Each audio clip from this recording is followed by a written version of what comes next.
Hey, what's up? It's Jared. So today we're going to take a look at setting goals and how to organize that whole process for the next year. 2020 is almost here. I'm filming this shortly after Christmas, and it is the perfect time to spend a little bit of time thinking about goals and putting together a structure that helps you achieve them in the next year. Now, for me, I tend to fail at goals when I don't have a structure in place, when I don't have a way to track the progress on that goal, because there are those days where I'm going to feel like I'm not making any progress. I'm going to feel like maybe that goal isn't for me, and I need a place to be able to go and look and see where I'm at there, kind of get re-energized because I have like this home base for that goal, and we're going to build that today in Notion. Now, I do it this way because over the years, I tend to just come up with an idea or a goal in the middle of wherever throughout the year, and I don't have really any time restraints or any, start or finish that I'm looking at. It's just, this is what I want to do, and I go after it. But that hasn't always worked out. So I'm utilizing the start of a new year to start some new goals, and I'm going to structure them within Notion so that I can track my progress, so that I can add any resources or any little short wins or motivation that I find along the way to help me keep on track to getting towards completing that goal. And then also just having a way that I can visualize the progress of those goals as I move towards completing them within 2020. I have some short-term goals, which are things that I want to achieve this year, and I have some long-term goals that I'm going to start on this year that are definitely going to take me longer than 2020 to achieve, but I want to make good headway this year. So we're going to look at how I utilize Notion to build out that setup, and of course that's going to change. The nice thing about Notion is that once you start to kind of build in there, you can maneuver and manipulate data around and change things so that it works better as you find new ways or maybe ways that just resonate better with you through the progress. So we're going to look at that. So let's jump in right now. All right, so here we are in Notion in my dashboard. This is what my main page of my main workspace looks like. And I call it Jared OS because it's like my Jared operating system. I've always kind of called my main workspace this, even prior to using Notion when I was using Trello, and prior to using Trello when I was just using Evernote. I always had a Jared OS, which was just kind of where my main organizational places were. And so you can see my different pages that I have underneath of my main page, and I'll probably talk about those in another video. But for right now, we're talking about creating goals for 2020 and how I'm going to organize my goals for 2020 within Notion. So this is my main dashboard that I use for jumping off into different places. I'm just going to go ahead now and click plus underneath the Jared OS page to create a new page. And I'm going to call this 2020 goals. Now I'm also going to give it a emoji of a mountain, and I'll probably choose a cover as well. And we'll go to change cover. I don't have a photo that I could think of off the top of my head.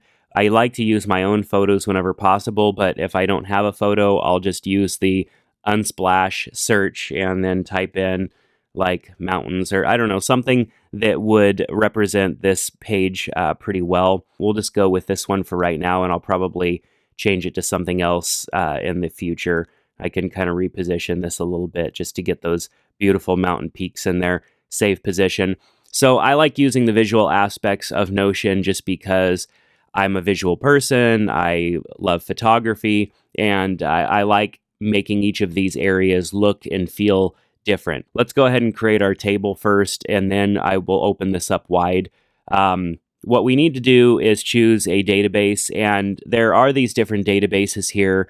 It doesn't really matter which one you start out with. They're all creating essentially just a slightly different view of the same database. And when I first started out in Notion, I kept thinking to myself, like, oh man, I better start out with the right database type first. And I even would get a little anxious over starting with the wrong one. But it doesn't really matter. You can start with any one. We're actually going to end up using the board view, or at least that's what I'm going to use. But we'll start out with the table view just to show you how you can manage and change these things.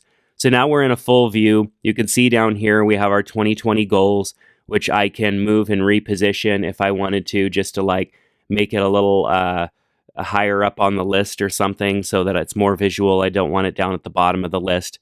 You can see that we have 3 blank pages in our database, which I'm just going to go ahead and delete. I don't need those to start out there, even though they're blank and they're not really hurting anything. So now we have a completely empty view, and we can click on add a new view. I could choose board, and I'm going to type in progress underneath that, because I can view my progress in a board view here. You can see there are no boards yet, or no areas that we can track our progress in. If we had created a board view from the beginning, we'd have this no tags view. We'd have 3 categories here for us to choose underneath. So essentially, by just choosing the different database views or database types, you're getting a few little things built in there. But I like to start out empty now that I've understood this notion a little bit more and how it all works. So I'm going to type in not started. I guess I could type in new or whatever, but not started is the name for any goal that I am setting that I have not yet started. And then I'll type in started, and then another group in progress, and then another group completed. And then I like to have an on hold group, because I like to have a place that I could put things that are on hold. Because for me, if I have too many things listed under in progress and I'm not actively working on them, then I tend to get a little overwhelmed, and it makes me feel like I'm not moving forward. And so I like to have kind of a place just to put things when I need to take a break from them. So this very first one over here, called no tags, is a place that things could start off that don't have any tags. Essentially, these are tags. So if we go over to our other view here, our default view, if we create a new page and I type in, see, here are all of the groups that we just created. In the other view, they were called groups. Right here, they are actually tags. And so depending on what view you are in, you're going to see things looking a little different. You can see here's that page that I just created that was blank. If you don't need a no tags or an empty area, which to me wouldn't make sense for this goals, because if you're typing something in, it's not started. It's a goal that you haven't started. Or I can change this to new goal or something instead if you want it to sound a little less like you're procrastinating by calling it not started. So we can actually hide no tags, which I'm going to do because I don't need it there. You can see it, just put it down here under hidden columns, put it all the way at the end. All right, so I have new goals that I am going to type in. These are going to be my goals for 2020. I have some that I haven't quite figured out exactly how I'm going to work them in yet, but these are the things that I know for sure that I'm working on this year. And you can guarantee I'm going to talk a little bit about them as I work through them on my YouTube channel and also my podcast. So this year I am going to get my private pilot's license. That's something that I have actually already started on a little bit. Really, I just started ground school. I'm like a few hours into it, but technically I did start. So I'm going to drag that one under in progress. Learn to play guitar. Now, this is a thing. I used to play guitar a little bit, but I was not good at all. I was horrible at guitar. Only knew really a couple of chords and didn't really know them that well. So I never really learned to play guitar, but that is a goal for this year. I also want to learn to play the drums. So there's 2 musical instruments that I want to start learning how to play this year. I know that in a year's time, I'm not going to become a master or anything like that, but I want to be able to play some songs and hold some sort of a melody or whatever, be able to play something by the end of the year, which I think is a pretty easy to achieve goal, but I want to be able to play well by the end of this year. Those are 2 goals that I have not started yet. I also want to learn a second language this year. I don't think that I'm going to be able to like complete that or really become that good at it, but I do want to learn Spanish this year. It's something that I've wanted to do for a long time. I took Spanish in high school, but I did not pay attention at all. I learned really basic few words in Spanish and have forgotten most of them. But I do want to learn Spanish more this year, actually just be able to have a small conversation in Spanish by the end of the year. So I've added a few goals in place, and I know that there are a few more that I will add, and you'll definitely, if you want to see my progress, you can follow along on my YouTube channel here and also on the podcast.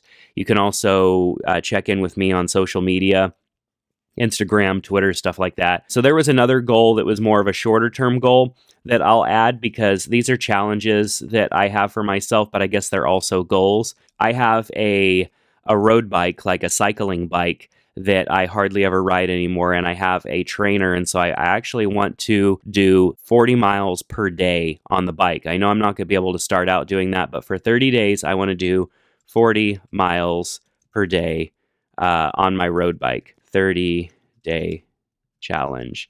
So I'm going to put that in there. I just finished 10 miles a day in walking and running. So that's a challenge that I just finished. These are things that I can move through the progress as I work on them. So we have new goals, and as I move through the progress, I can work on them. Now, under these are now pages, and so when I click on them, I can open them up, and they're an empty page. And I don't have anything underneath them except just a tag, a file option where I can add a file, which I don't necessarily think matters for what I'm doing here. So first thing I'm going to do is actually just change this. Let's change it to a select option here. And so I'm going to choose that. We're going to change it from files, and I want to change this to term, because some of these goals are short-term goals and some of them are long-term goals.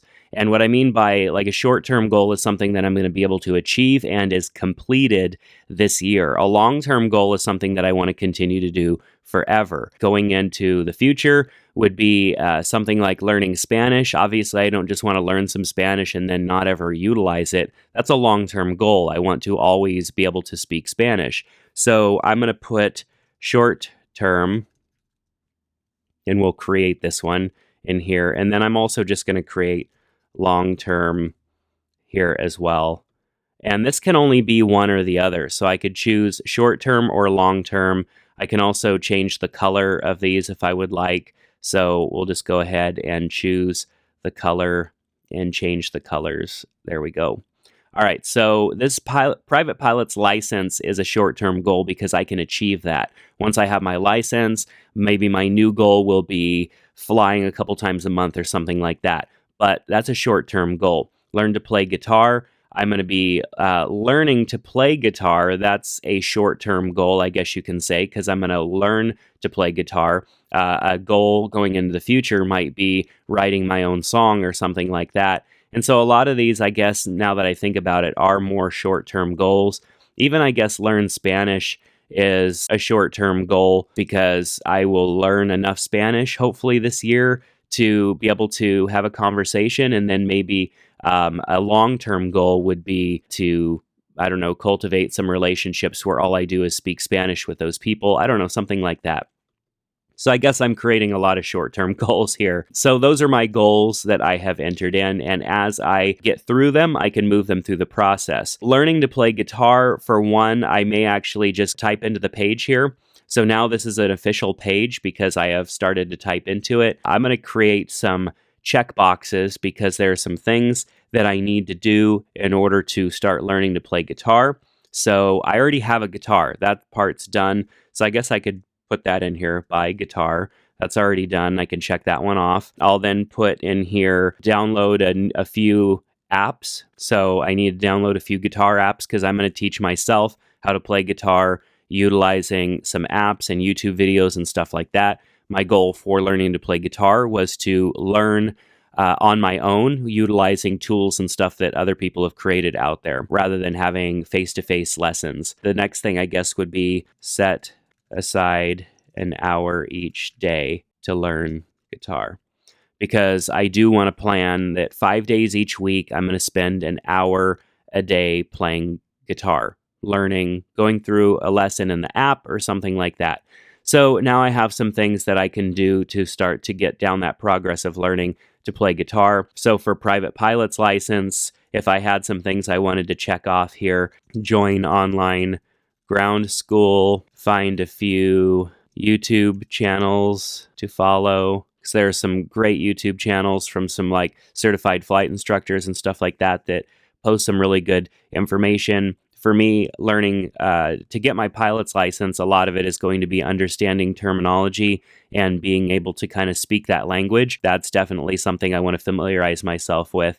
by watching YouTube videos and listening to podcasts and stuff like that. So those are the things that I need to do right now. I mean, in the future, there are going to be additional things that I'm going to need, like to sign up to start spending time actually in an airplane, doing my learning in that realm. And then there's probably some things I'm going to need to buy as well. So as I figure out more about my 2020 goals, I'm going to be going through and actually adding in additional stuff. Now, the cool thing about this is that this can also be kind of a dumping ground for my progress. So as I continue to progress in my private pilot's license, I can do things like go down here and add an image of something. I can link to videos that I found to be really important and stuff like that. So something that I typically would do would be actually to create a database in here, like an inline. I can create an inline database. So if I create a table, I can then type in like resources or something like that and start to create tables within that I can store information. Because putting these lists like this right here is fine, but it can get kind of messy if you just start to stack stuff into this page.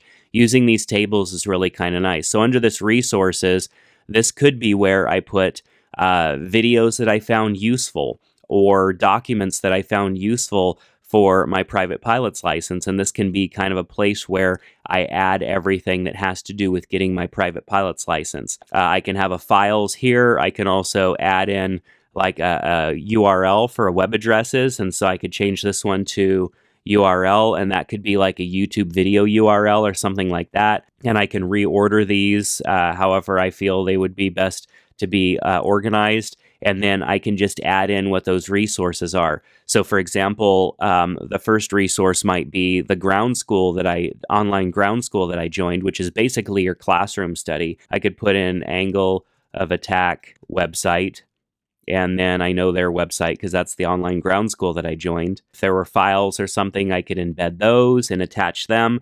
Like maybe this would be like the receipt for joining or something. And then tags, I can add tags like educational, video, and I could start to add tags that would help me understand best what this resource was for. And so you can use these inline databases to better organize and structure your information in here. So one of the things that I might do under Learn to Play Guitar is decide that there are, say, 5 songs that I want to be able to play really well by the end of this year. And so I can actually put a database in here, an inline database. So we'll go down and create another inline table, for example, and I could put songs, and then I can put the name of those songs. I could put tag or something like that. I could put a file to the chords for that song. I could put a progress, like how am I doing in that? So I could choose select progress or type in progress, and then I could put new or not started. I could put in progress, and then I could put completed, and then I could put the name of the song in here and whether it's new. And then when I've started that song, I could change it from new to in progress. And then when I've got it done, I could change it to completed. And then I've got my songs. And so there's lots of different ways that you can utilize those databases in here to organize, and also not just have it be some boring item like learn to play guitar and that's it. You can actually utilize these pages in here to help keep your progress organized and to keep this as an informative place so you can always jump back in, see all the information that you have there, as opposed to having things kind of scattered all over the place. Also, another thing is attaching emails in here. Also, you can do, if you utilize an email app like Spark, you can actually create a link to an email, and when you click on that link, it will open the email in Spark, and then you can put that link in a URL area like this, and then when you click on it, it will actually open up that email. I mean, there's so many cool ways that you can utilize things within Notion to interact with other applications, and I definitely want to talk more about that in the future. All right, well, I hope that you enjoyed taking a look at that. That's just kind of a basic setup for getting started. I think it's a few steps ahead of the basic template that Notion offers, and I've definitely seen some other kind of goal setting type of templates out there, but for me, this works because I like to have everything kind of in one place. As I mentioned at the beginning of this video, I need some motivation from time to time to keep moving through these goals and progressing towards completing them. And I think by utilizing each goal as a home base within Notion to add resources, to add videos, to add inspiration, checklists, whatever it is in there that's going to help me stay on task with that goal, so that even if I have to take a little break from it, I can jump right back in and know where I was and have all of my resources there. That's going to set me up for success so that I can end 2020 with a whole bunch of completed goals, which is what I want. There are some things that I will definitely be resolving to change in 2020 that are things that I either want to start or stop doing. But as far as goals go, this is my goal tracking, and I definitely hope that the way that I set it up helps you out in some way. So share with me down in the comment section if you have any thoughts or questions. If there's a goal that you want to achieve in 2020, I would love to hear about it. I love hearing what other people are challenging themselves to do, especially going into a new year when the excitement is high. So definitely share that with me down in the comment section. But that's going to do it for this video. If you want some more videos like this, definitely click that subscribe button. I hope to have you along as I will bring my progress back in and check in from time to time on this YouTube channel here. So I hope that you desire to come along for that ride as well. Click that subscribe button so that you can. But that's going to do it for now. Hope to see you soon. Take care.